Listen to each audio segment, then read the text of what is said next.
అందరికీ నమస్కారం. Welcome to prime 9 news insider. నేను రాజు. ఇవాళ మహారాష్ట్రలో గెలుపు తర్వాత భారతీయ జనతా పార్టీ దేశవ్యాప్తంగా కూడా గెలుపు కోసం అర్రులు చాచింది. మిగతా ప్రాంతాల్లో కూడా గెలుపు కోసం తీవ్రంగా ప్రయత్నాలు చేస్తూ ఉన్నటువంటి పరిస్థితి. అయితే త్వరలో జరగబోయేటటువంటి ఢిల్లీ ఎన్నికల్లో ఎలాగైనా సరే ఢిల్లీ అసెంబ్లీని చేజిక్కించుకొని అక్కడ ప్రభుత్వాన్ని ఏర్పాటు చేసేందుకు అవసరమైనటువంటి శక్తియుక్తులను బీజేపీకి సంబంధించినటువంటి పార్టీ పెద్దలు ఇప్పటి నుంచే ప్రయత్నాలు మొదలుపెట్టారు. ఎందుకంటే ఢిల్లీ అనేది దేశానికి రాజధాని. సో జాతీయ స్థాయిలో అంటే కేంద్రంలో బీజేపీ అధికారంలో ఉన్నప్పటికీ కూడా ఆ కేంద్రానికి స్థావరమైనటువంటి దేశ రాజధాని అయినటువంటి ఢిల్లీలో మాత్రం రాష్ట్ర ప్రభుత్వాన్ని ఏర్పాటు చేయలేకపోతుంది బీజేపీ చాలా ఏళ్ళుగా. అక్కడ గతంలో యూపీఏ ప్రభుత్వం అధికారంలో ఉన్నటువంటి సందర్భంలో కాంగ్రెస్ పార్టీకి సంబంధించినటువంటి ప్రభుత్వాన్ని ఏర్పాటు చేశారు. అప్పట్లో షీలా దీక్షిత్ ముఖ్యమంత్రిగా వ్యవహరించారు ఢిల్లీ రాష్ట్రపీఠం మీద. ఆ తర్వాత అది ఆమ్ ఆద్మీ పార్టీ చేతికి వెళ్ళిపోయింది. అయితే బీజేపీకి ఢిల్లీలో రాష్ట్ర ప్రభుత్వాన్ని ఏర్పాటు చేయాలి అనేటటువంటి యోచన ఎప్పటి నుంచో చేస్తున్నప్పటికీ కూడా అది తీరని కలగానే మిగిలిపోతుంది. చాలా సందర్భాల్లో కూడా కేజ్రీవాల్ని అక్కడ కట్టడి చేసి ఖచ్చితంగా గత అసెంబ్లీ ఎన్నికల్లోనే ఢిల్లీని చేజిక్కించుకోవాలని చెప్పేసి ప్రయత్నాలు చేసినా సరే అక్కడ ఉన్నటువంటి ఢిల్లీ ప్రజలంతా కూడా కేజ్రీవాల్ వైపు మొగ్గు చూసినటువంటి పరిస్థితి. అయితే ఇప్పుడు వస్తున్నటువంటి ఫలితాలతోటి అంటే నార్త్లో ఉన్నటువంటి ఫలితాలతోటి ఈసారి ఖచ్చితంగా ఢిల్లీ పీఠాన్ని చేజిక్కించుకోవాలి అని చెప్పేసి బీజేపీకి సంబంధించినటువంటి పెద్దలు ప్రయత్నాలు చేస్తూ ఉన్నారు. దీంతో పాటు దక్షిణాది విషయానికి వస్తే దక్షిణాదిలో ఉన్నటువంటి రాష్ట్రాల్లో ఇప్పటికీ ఆంధ్రప్రదేశ్లో ఎన్డీఏ భాగస్వామ్య పక్షంగా బీజేపీ ఇక్కడ అధికారంలో ఉన్నటువంటి పరిస్థితి. అయితే ఆంధ్రప్రదేశ్తో పాటు పక్కనే ఉన్నటువంటి తెలంగాణ అలాగే కర్ణాటకలో బీజేపీ గెలిచేందుకు కొంత స్కోప్ ఉంది.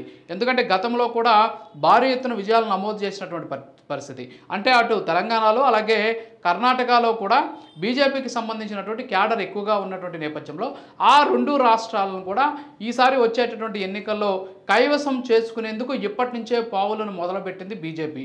ఈ నేపథ్యంలోనే ఈ రెండు రాష్ట్రాల్లో కాంగ్రెస్ పార్టీని అధికారంలోకి తీసుకువచ్చినటువంటి ముఖ్యమైనటువంటి ఆ ఇద్దరు నేతల పట్ల బీజేపీకి సంబంధించినటువంటి అగ్రనేతలు దృష్టి సారించారు.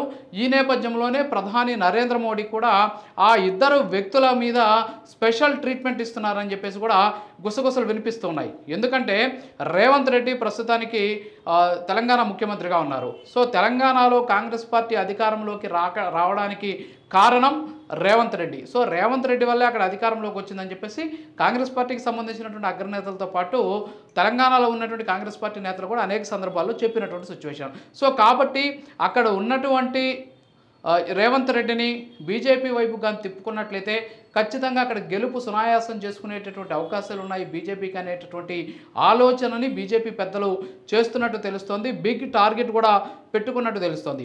ఎందుకంటే రేవంత్ రెడ్డి కానీ బీజేపీ వైపు కానీ వస్తే అక్కడ ఖచ్చితంగా రాష్ట్ర ప్రభుత్వాన్ని ఏర్పాటు చేసేటటువంటి శక్తి బీజేపీకి వస్తుందని చెప్పేసి బీజేపీకి సంబంధించినటువంటి పెద్దలు కూడా భావిస్తున్నట్టు తెలుస్తుంది. అందుకే ఇప్పటి వరకు కూడా ఎన్డీఏ భాగస్వామ్య పక్షాలకు సంబంధించినటువంటి ముఖ్యమంత్రులు ఏ స్థాయిలో అయితే పోయి ప్రధాని నరేంద్ర మోడీని కలుస్తారో అదే స్థాయిలో రేవంత్ రెడ్డి కూడా వెళ్ళి అనేక సందర్భాల్లో ప్రధాని నరేంద్ర మోడీని కలిసినటువంటి పరిస్థితి. అయితే ఇందులో తప్పు లేదు. ఎందుకంటే ఆయన ప్రధానమంత్రి, ఈయన ఒక రాష్ట్రానికి ముఖ్యమంత్రి కాబట్టి అధికారిక పరమైనటువంటి అంశాల పట్ల ఇద్దరి మధ్య చర్చకు వస్తాయని చెప్పొచ్చు. కానీ లోపల ఇద్దరు ఏం మాట్లాడుకుంటున్నారు అనేది ఎవరికీ తెలియనటువంటి విషయం. సో ఈ నేపథ్యంలోనే ఆంధ్రప్రదేశ్లో ఇలాగ అధికారంలో ఉన్నాం కాబట్టి పక్కనే ఉన్నటువంటి తెలంగాణలో కూడా అధికారాన్ని చేజిక్కించుకునేందుకు అవసరమైనటువంటి పావులను బీజేపీ అగ్రనేతలు పనుతూ ఉన్నటువంటి సిచ్యువేషన్ ఉంది. మరోపక్క కర్ణాటకలో అక్కడ ఇటీవల బీజేపీ అధికారంలోకి రావడానికి కారణం అక్కడ ఉన్నటువంటి కాంగ్రెస్ పార్టీ ట్రబుల్ షూటర్గా చెప్పేటటువంటి డీకే శివకుమార్. సో అక్కడ కూడా డీకే శివకుమార్ని తమ వైపుగా తీసుకున్నట్లయితే ఖచ్చితంగా అక్కడ లాభిస్తుంది అనేటటువంటి యోచనలో బీజేపీకి సంబంధించినటువంటి నేతలు తెలుస్తోంది. ఎందుకంటే కాంగ్రెస్ పార్టీ అక్కడ గెలిచినటువంటి సందర్భంలో డీకే శివకుమార్ ముఖ్యమంత్రి పీఠాన్ని ఆయన ఆశించారు. కొన్ని కీలక పరిణామాలు, కొన్ని నాటకీయ పరిణామాల మధ్య అక్కడ సిద్ధరామయ్యకి ముఖ్యమంత్రి పదవిని ఇచ్చినటువంటి పరిస్థితి.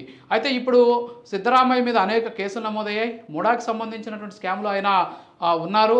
అలాగే 2.5 సంవత్సరాలు పవర్ షేరింగ్ అని చెప్పి కూడా డీకే శివకుమార్కి మాట ఇచ్చారు. సో సిద్ధరామయ్య ఇప్పుడు ముఖ్యమంత్రి పదవి నుంచి దిగిపోయేందుకు సముఖంగా లేనటువంటి పరిస్థితి. ఎందుకంటే ఆయన అనేక సందర్భాలు చెప్పారు, ఇదే నాకు చివరి ఎన్నికలని చెప్పేసి. సో కాబట్టి ఇప్పుడు ఈ వివాదం ఖచ్చితంగా కాంగ్రెస్లో ఒక చిలికి గాలివాన్లా మారేటటువంటి ఛాన్సెస్ కనిపిస్తున్నాయి. ఈ నేపథ్యంలోనే డీకే శివకుమార్ గారిని సపోర్ట్ చేసినట్లయితే డీకే వర్గాంతో అక్కడ ఒక ప్రభుత్వాన్ని ఏర్పాటు చేసేందుకు, బీజేపీని సుస్థిరపరిచేందుకు అవసరమైనటువంటి చర్యలు తీసుకోవచ్చు అనేటటువంటి ఆలోచనతో బీజేపీ అగ్రనేతలు ఉన్నట్టు తెలుస్తోంది.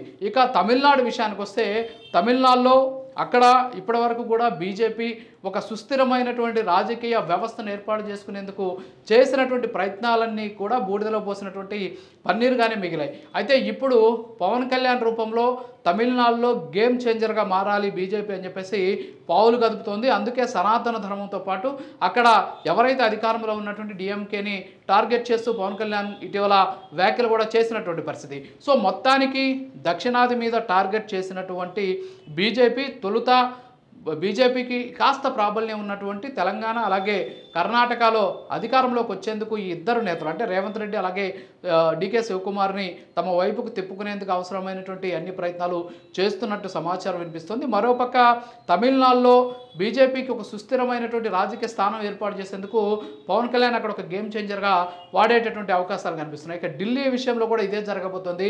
ఖచ్చితంగా ఢిల్లీ పీఠాన్ని కైవసం చేసుకునేందుకు బీజేపీ తీవ్రంగా ప్రయత్నాలు చేస్తుంది. ఎందుకంటే ఢిల్లీ అనేది దేశ రాజధాని కాబట్టి దేశ రాజధానిలో ఉన్నటువంటి రాష్ట్రం అసెంబ్లీ తమ చేతిలో లేకపోతే అది బాగోదు అనేటువంటి ఉద్దేశంతో ఇప్పుడు బీజేపీ ఆ ప్రయత్నాలు కూడా చేస్తూ ఉన్నట్టు తెలుస్తుంది. సో ఏదైనప్పటికీ కూడా మహారాష్ట్ర ఎన్నికల తర్వాత బీజేపీ వేస్తున్నటువంటి ప్లాన్స్లో అలాగే బీజేపీ వ్యూహాల్లో చాలా వరకు పదును పెట్టుకొని ముందుకు వెళ్తూ ఉన్నటువంటి పరిస్థితి. ఇది ఇవాల్టి ఇన్సైడర్. మరో ఇన్సైడర్లో మళ్ళీ కలుద్దాం. నమస్కారం.